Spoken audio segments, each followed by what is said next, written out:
And welcome back.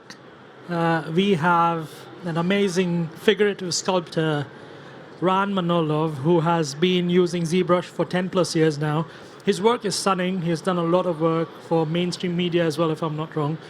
And he's going to take us through tips and tricks. You can also download the assets here and play around with the assets later on during the day or whenever you feel like. I'll let Ran introduce himself and take ahead the presentation. Thank you. Thank you so much for having me. It's a real pleasure and it's an honor to be at the IBC and in lovely Amsterdam. So I'll be presenting most of my ZBrush work. I'll talk about myself a little bit, what I do. I'm a sculptor and a character and VFX supervisor, but I mostly do characters and sculptures. Again, this is the same resume. You can read the same things. I've worked with different studios, Blur Studios, Blizzard Entertainment, ILM. I've been to MPC, Framestore, Untold. And the latest and most exciting project that I've worked on is The Secret Level that comes from Amazon and Blur Studios together. Worked on Love, Death and Robots, The Sandman, Diablo 2 Resurrected, Ark 2, Jurassic World, and so on.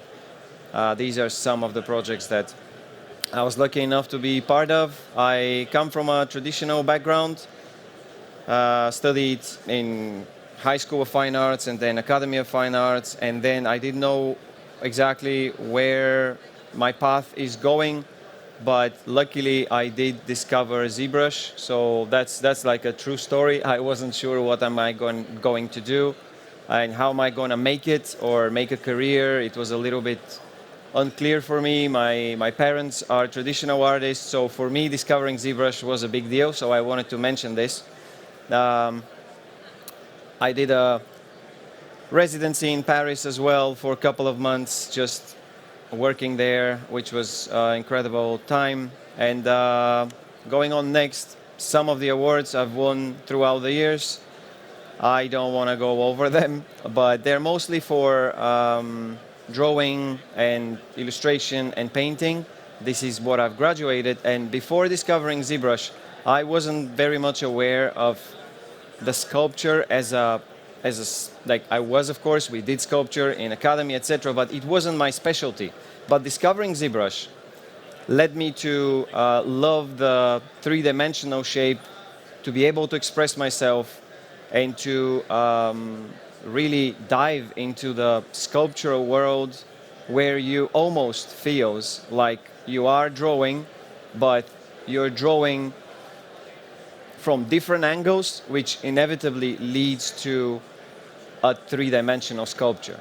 So this is how I transitioned from more of a 2D background.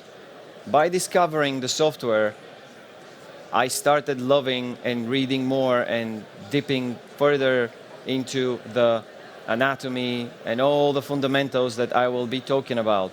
These are some of just different scattered heads around my studio. These are already being casted. This is plaster of Paris. Some of them made it to like a bronze, and there will be an exhibition luckily happening in London. The talk that I wanted to mostly focus on today, the talk that I am presenting, is about fundamentals. It's not about the media, it's not about the software, it's about the fundamentals. So fundamentals matter, media/software does not. But here is the, I'm mentioning, unless it's ZBrush, because for me it was so important and really helped me to develop and to make a career out of it and go into games and films and then also into a traditional, like revert back to the traditional media and the traditional side of things that I come from. To touch base a little bit about fundamentals and why they are important is because no matter which software you pick, obviously there are better ones and not so good ones, but the fundamentals is what takes most of the time. This is where you spend not months, but you spend years. This is why You could study it or you can do it on your own. Nowadays, everything is accessible almost. Of course, you need to put the hours. I've seen people going to academies of art and then just not putting the time. They're just showing up and then leaving. So actually, you're not doing anything. And someone else that doesn't go to that school and studying and working hard and taking mentorships or whatever is actually progressing more. But that's another story. The fundamentals that I wanted to focus on are a few of them because there's so many. But the fundamentals of art are the drawing / line work, the form and the structure, the anatomy, which is crucial as well. It could branch out into a human one and an animal one. From there, you can go into creature, into character, into all sorts of stuff. An important one is the rhythm. And I'll talk about the rhythm a little bit later because this is what, like in drawing and in painting, there is rhythm as well, not just music. It's in the outline, in the color, in the light and shade, in the forms, and all sorts of stuff. Perspective is important, but not so much. I'm not going to be talking much about it. The brushwork is also something that I'll briefly talk about. Values and lighting, extremely important. When you have a three-dimensional object, or even when you have a two-dimensional object and you need to fake the lighting, is extremely important because you paint a lot of the things and you reveal a lot of the forms throughout this lighting and shadow. I won't talk about the color because color is almost like a separate thing. It goes into painting and then, could be texturing, look dev and all that. Composition and gesture is something that also I wanted to mention and I will be talking about. I did highlight them here, the most important ones, or at least for me. And then we can't even go into the two-dimensional world and side of things because that goes into concept art direction, all sorts of cool stuff, but we will focus on the three-dimensional one, which are fine art, character, collectibles. You can do creature art, you can do portraiture, and then from there you branch out even further. I have to go back to drawing because for me, that's where it all started. On the left, you see a drawing that I won a contest with. The drawing is done with charcoal on paper. In the middle is something that is very not forgiving, and it's ink on paper. You can't revert, there's no Control Z, there's nothing. So every stroke matters. And on the right is a sanguine on paper, which is another drawing from a live model that won a contest. Why I'm showing you this is because the traditional media will help you appreciate the digital one even more.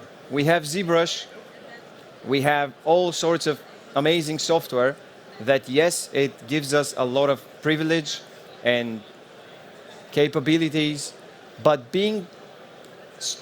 having struggled previously with the traditional media, developed this sense of proportion, line, and everything else is crucial because then you just use the digital one in your advantage and you're progressing much faster. So experimenting with different materials is also vital. They all have their pros and cons. Your biggest weapon is the line. By mastering the line, your work, you will also learn to pay attention to proportions, to the silhouette, and to the anatomy. That same line, I have it here in a quick sketch that I've done, obviously, of my dog. I will even speed this up. Oops, not there. Playback 2. So we're talking about line, and the way I approach here, a sketch, again done on iPad, is a simple thing, no shading, but by sketching things out and with a very minimal approach, there's no Control Z, there's no going back and everything else. It's just you're progressing because you have developed that sense of proportion, of silhouette, of form, and everything else. Why I'm showing 2D drawing is because then when we move on to the next slide, now I'm using ZBrush and I'm incorporating that same line that I'm so used to it.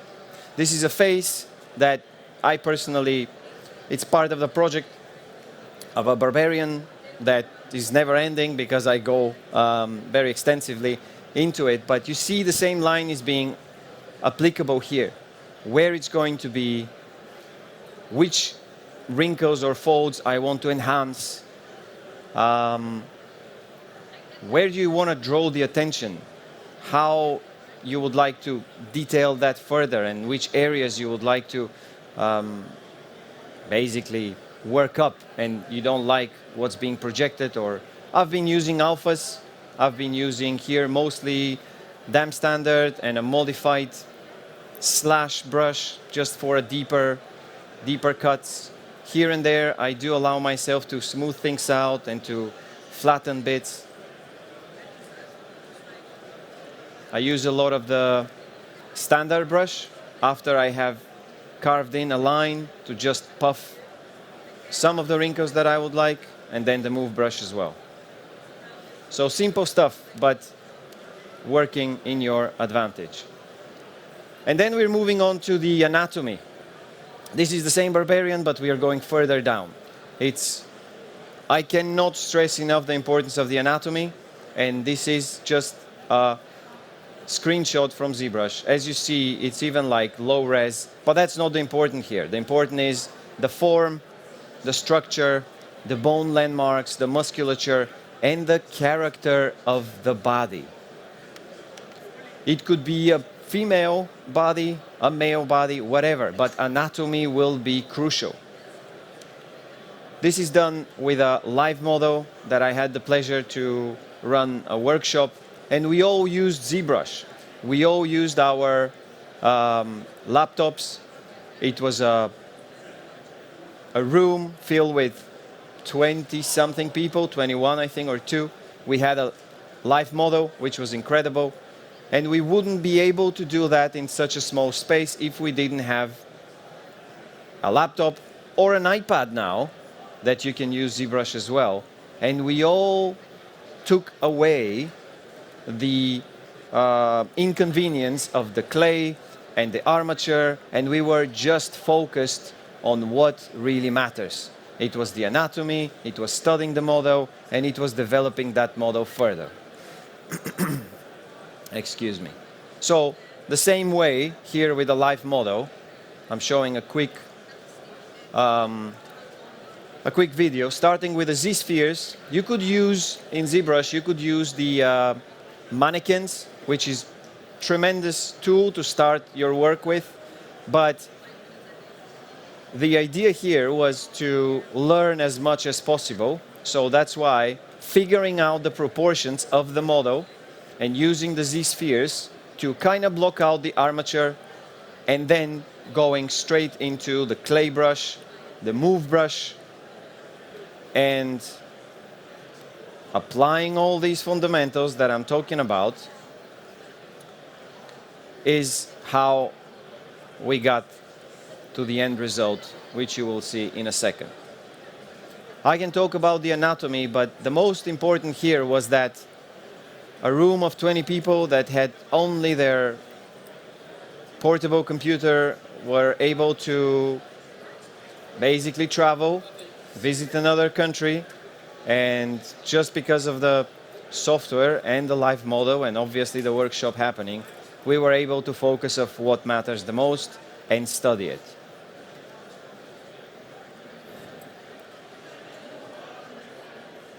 As you see, most of the stuff here is pretty simple, but I do tend to modify my dam standard brush and to go from there. I use both the clay tubes and the clay buildup and plenty of move brush as well. If I skip a little bit, oh, we're almost there. Basically, at some point, you have to refine, you go into smoothing things out, figuring the anatomy, where's the origin, where's the insertion point, arriving at the final stage. And here's a quick render of the final result. I did that in Marmoset.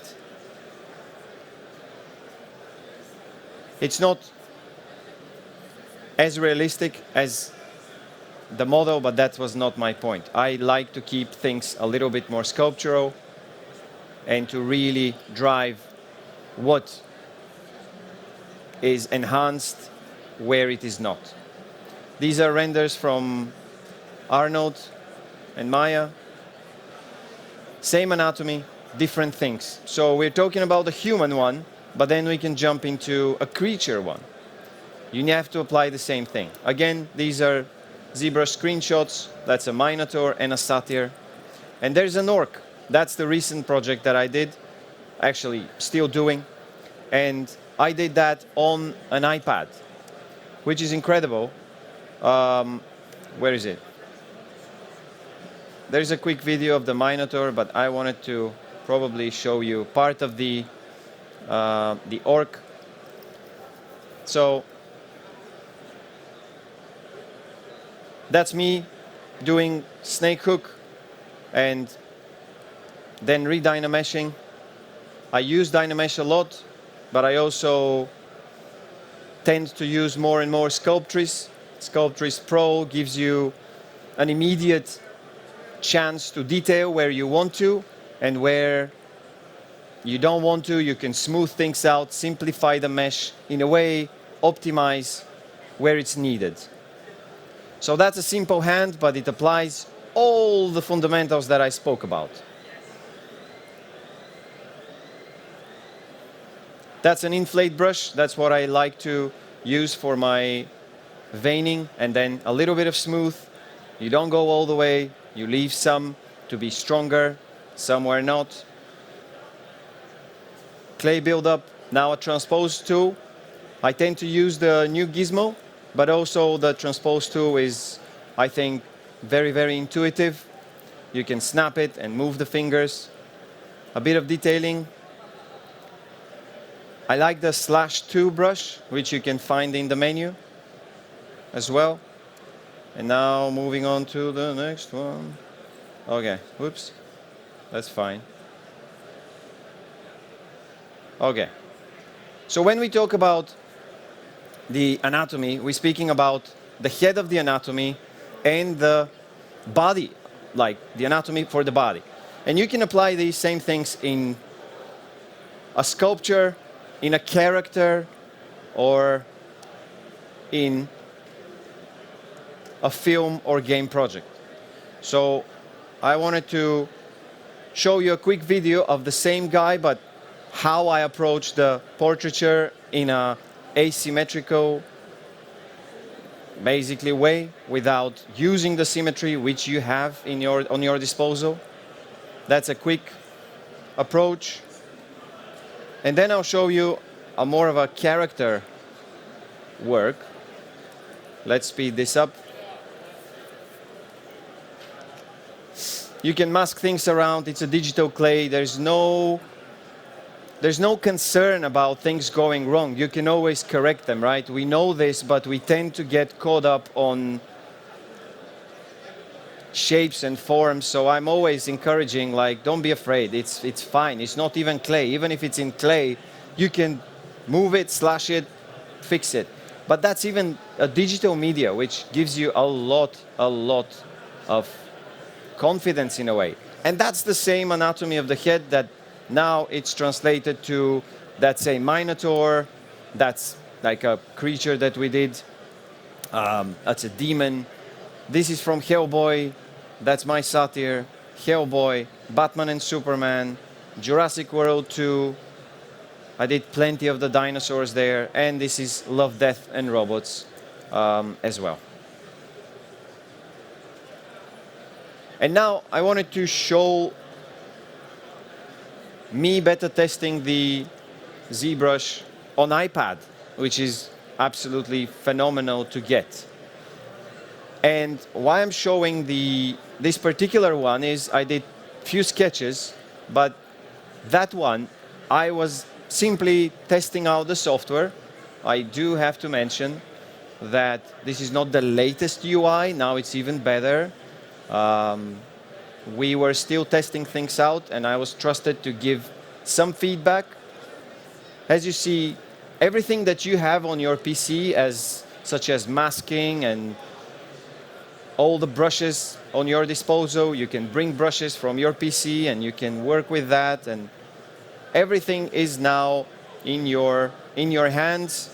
I didn't want to sit even on a desk so I can see how far I can push it, but also I wanted to start from a head that I saw on Pinterest, which is my go-to place for sometimes inspiration.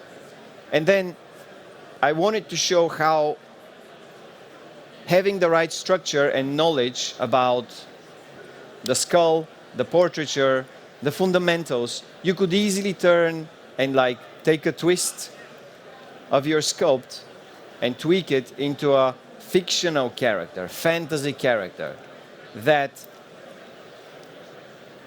the difference is has the believability behind it and is not convincing. So here is where the change starts. I'm lowering the eyebrows, maybe finishing off the ears. Can I speed this up? I think I can. Oh, there we go. So when you see these two dots, it's basically my fingers moving spinning the camera, spinning the object. Extremely intuitive, quite like it. The touch is very important for me because I come from a traditional background. So what it got me to continue with ZBrush on iPad was that they preserved the same feel and the same intuitive touch that you have once you're using ZBrush. This is why I've been using ZBrush for so long, because it's very close and very artistically friendly. Now I've just masked the mouth and I use the gizmo to position it roughly where the jaw is, mask things out, again, pull the teeth. I'm not even using ZBrush, Sculptress mode. I can Dynamesh in a bit. That's not important, at least for me. It's more important what the shape would look like. So as you see, that's the same guy, but a little bit modified. And you can take it quite a lot, like quite far. I have an iPad 2019 Pro, and it held pretty well with all the details that I wanted to achieve. I am not planning to detail every single pore on my iPad. You need to manage your expectations, but with a new iPad, I've heard that you can do that as well, and it takes up to 45, 50, 60 millions, which is insane. Not my goal here. There is a quick render of the same guy, and now continuing further. Using the transpose tool or the gizmo, I wanted to go back now to fundamentals and talk about the gestures in an animal, in a creature, in whatever. A T-pose character is one thing, but then once you add the gesture, it becomes completely different thing. I don't know even if we have the time to go over this one, but a lot of masking. I use like from the plugins of ZBrush, I tend to go to the Transpose Master. It combines all your subtools. It makes it very simple for you. If you have the claws separately or you have all the different props, you can pose your character very easily, and that's the difference between the A pose and then the posed one. The heads are missing. You may guess what that will be, but I haven't. Another example is I did that werewolf for Blizzard and then decided to pose it. So you see the low res mesh for the game. And now posing it a bit by using mostly Transpose 2 and the Transpose Master all together, as I mentioned, so that I can give a bit of different posture.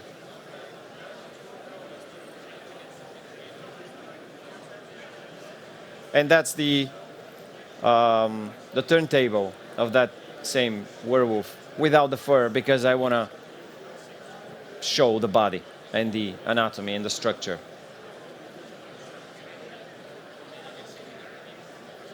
Another great tool, another great usage of ZBrush for me was the capability of and the opportunity of starting to work with different museums or now different companies based in the US that have CNC carving tools.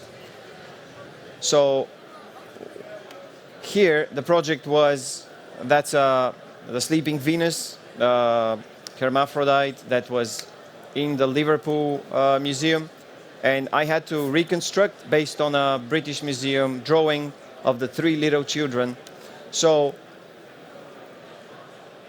what I did was, because the three little kids had to be very similar, I had to go with an A pose, sculpt them in ZBrush, and then pose them and put them in place, finish where the broken parts would be, and eventually this was printed and assembled together and put back on display in Germany. So you can see a little time lapse here and rendered of the one kid, and then what's happening with the pose of the other and the third one, which is quite fun to watch. Again, just because, and these are some render, just because I am a ZBrush user, I got the chance to work with very different fields, not just character art, not just film, not just games, but also more and more sculpture. We're using the 3D prints, we're using the CNC.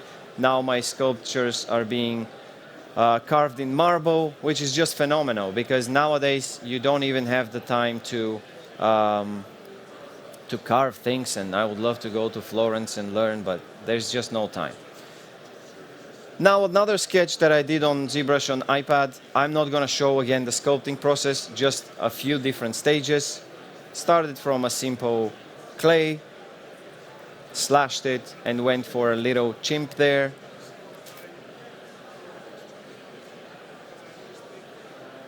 What I really like is the simplicity of the UI, the customization of the iPad, and also the familiar feeling that I get as an artist that has been using it for so long.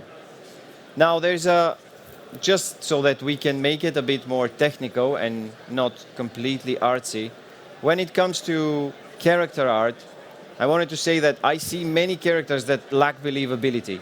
They are overly dressed and kind of, you know, exactly dressed up in unnecessary things. But even if things are simple, yeah, like for example this guy, just a naked guy with a few bracers and a belt, all the accessories and the weapons, there is like, it could still be appealing and interesting to look at.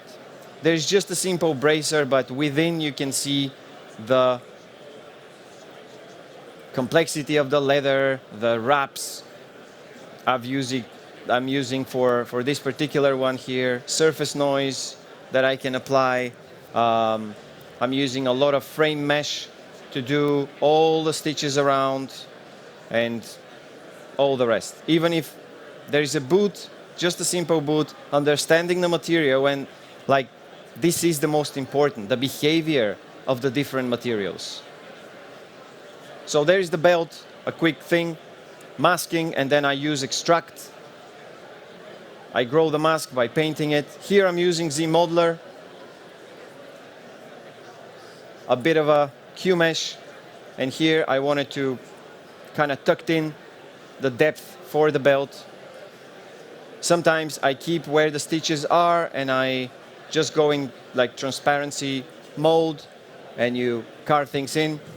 This is the /2 brush so that I can give a little bit of a cracked feel to it.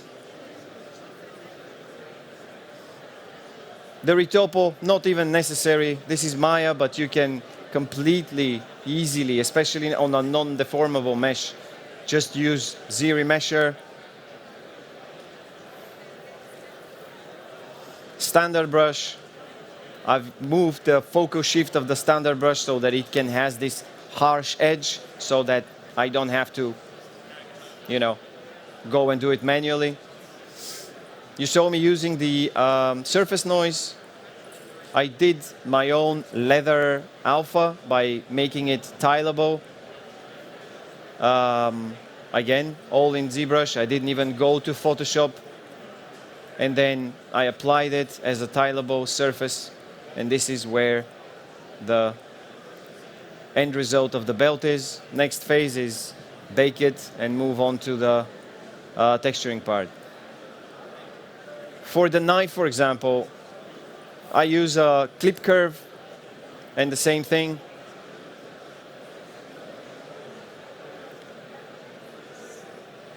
Apparently modify the topology in Maya, but you can do it. Then I'm showing you can do the same thing in ZBrush directly. Modify those. Here I made my own custom insert mesh brush for the stitches so that I can have the variety of them. Surface noise again. Damp standard. Buff those. Hint a little bit the wrinkle. Add a little bit of a clay with a noise of it and a custom alpha. Slash brush. And now I'm using the layer brush here so that it can be equally leveled, and then I just flattened it a little bit with the H polish brush. All these are available as default brushes and are right there for your convenience. End of the belt. Moving on to composition, this is a sculpture that I had started on an iPad and then brought into ZBrush on PC and finished off. Composition is very important because in sculpture you have to make, when posing your character or in sculpture, you have to make this appealing almost from every angle. So you need to think about the composition and about the angles where the work will be even exhibited.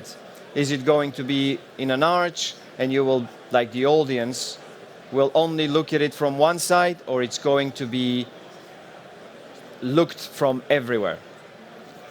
So just mentioning composition is important. Other drawings of mine, and I'm here moving on to the light.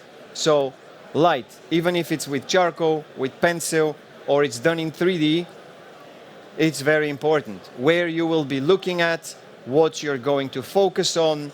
Do you want to look at the hands and a little bit on the mask?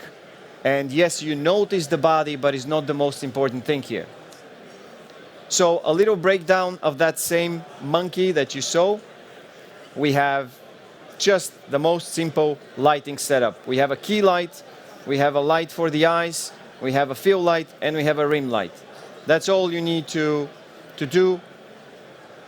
We do have an HDRI, which I usually tend to lower extremely to the bare minimum so that I don't end up with fully black pixels, but the rest is just simplicity.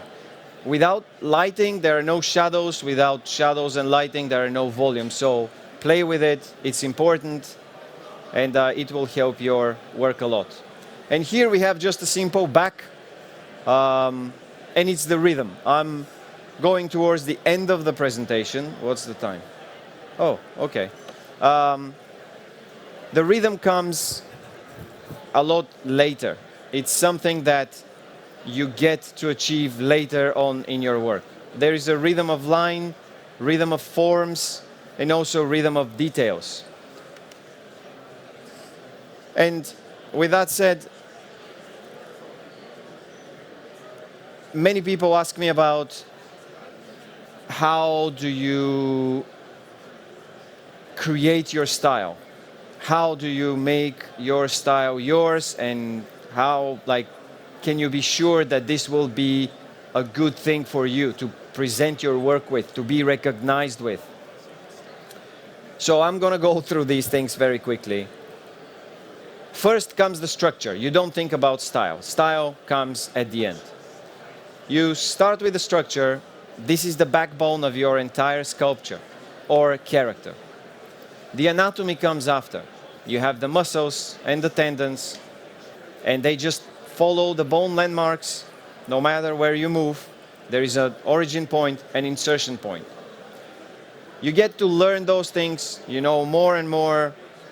Even Michelangelo was, as he said, like learning at the age of 84 or 84, I think. So forget about learning it, but understanding and knowing more and more is amazing. Then it comes the form, which is working with that anatomy and basing your stuff on the structure as well.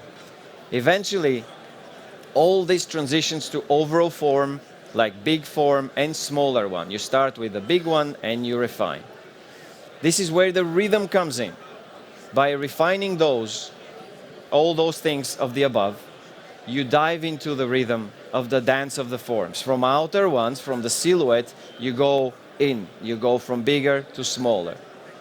And here it comes the expressiveness, the brush strokes that we tend to sometimes overuse in painting, in sculpture. You have to be careful with that because you can take away a lot of it or make it equally worked up everywhere, which is going to make it flat. So only then, when you have all the above, you start paying attention to how expressive certain area of your character and if your sculpture would be. What stroke you may leave just as a stroke of clay brush or something or rake, and where you want to smooth things out so that the eye can rest and can travel to the next thing that you want to grab the attention with. And other areas that you need to harden, where you have all the knuckles, the bones, a few things that you need to make look the opposite of soft. And this is where your style will arrive. When all this of the above is in place, you will start getting constant results. By getting constant results and working and being consistent in what you've been creating, people will recognize that this is your work. So that's eventually going to form your style. You will not force it, it will just come naturally. And here I'm saying, at some point, your touch will evolve into recognizable style. It's inevitable, because that's how you've worked. Don't chase the style, but just go with this. If it doesn't, I'd suggest you to wait for it.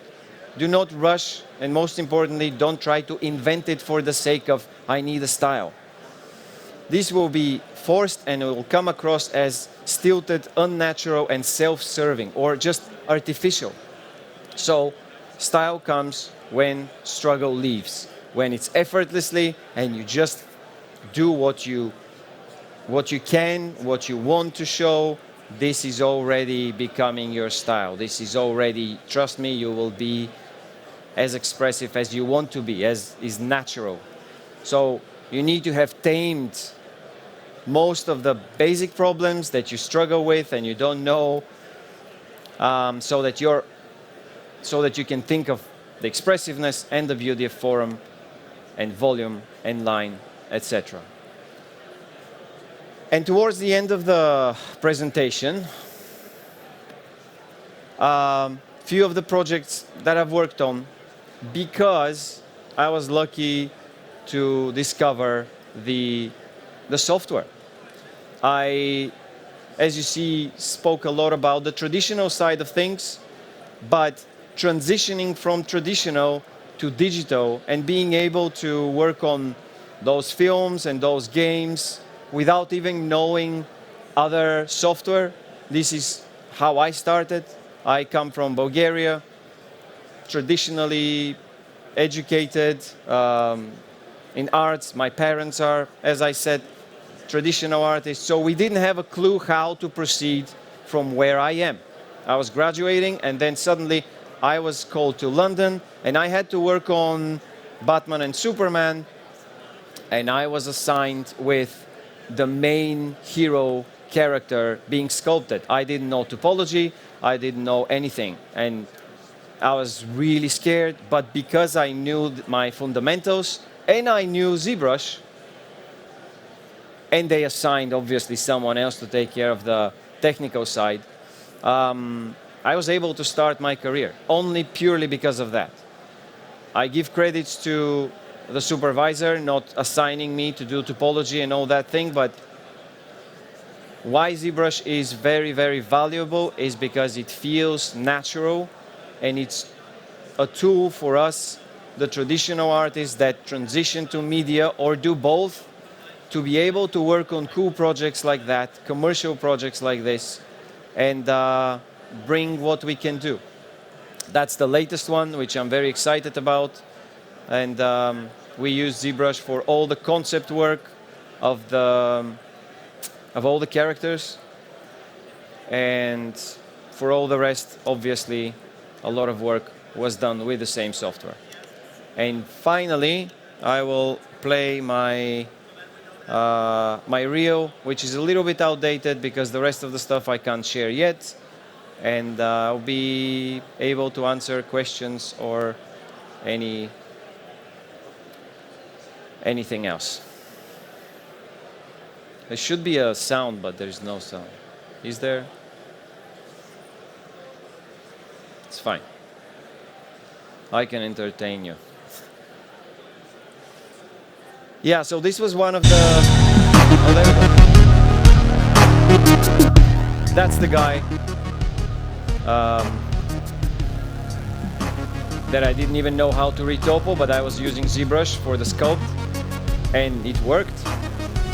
That's my favorite little guy who saved the day. We did the concept work and a bit of poly painting as well. This is stage 2 of the same Doomsday character. It evolves into this humongous creature. So all those little bones and everything had to be separate subtools, and we went into, I think, billions of polygons. This guy, that was a very interesting project because I did it in a much smaller studio and I supervised the work. Again, did a few of the concepts and the transitioning from a guy to a bat. For a very small team, I'm quite proud what we did and how the creature held, replaced the actor with this guy. I love doing the concept straight in ZBrush because obviously I can draw, but if you draw it in 3D and you show it to the director very quickly, you discuss volumes, you discuss shapes, nice and easy, let's go, you do a paint over and you move on to the next. Those creatures were really fun to do. The hell one, I think, is part of the best part of the movie. Lots of detailing went there. The veins were doing with extraction and sometimes Z-spheres, and then converted to geometry, Z-remeshed because it's impossible to do by hand, and then a bit of sim for the blood. Again, pose is important. This was King Arthur and I was tasked with the main badass guy. A lot of back and forth, unfortunately, but as always. And it turned out looking great. Here we build the entire muscle anatomy underneath. Again, everything in ZBrush, and then passed on to the rigging department so that we can sim what's happening underneath and all that flexing. We did different flex shapes and muscle like groups in ZBrush, and then passed on as blend shapes. That's another guy of the there he is. Boom. That's his leg. Again, Hellboy. This was work done with Goodbye Kansas. They did the shot work, and I was responsible for supervising the assets. Final stage of Doomsday.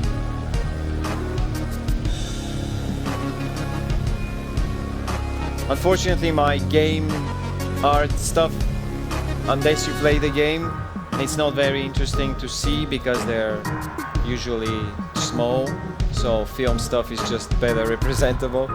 But yeah, also the project is not revealed yet, so we'll have to wait a bit more.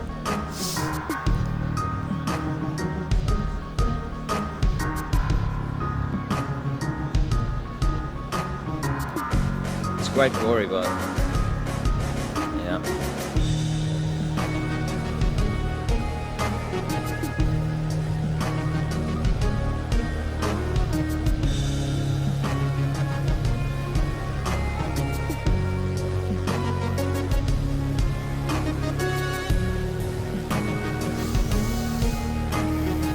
That was another fun dino to make. It's completely different from the other one. We did all the scales. Personally, I like doing them manually because it feels more traditional, and also they obey the form underneath, but you can use a lot of the alphas, a lot of the surface noises for certain areas, but everything works when you know where to use it. It's never as simple as you use one solution for the entire area. You nearly got him here.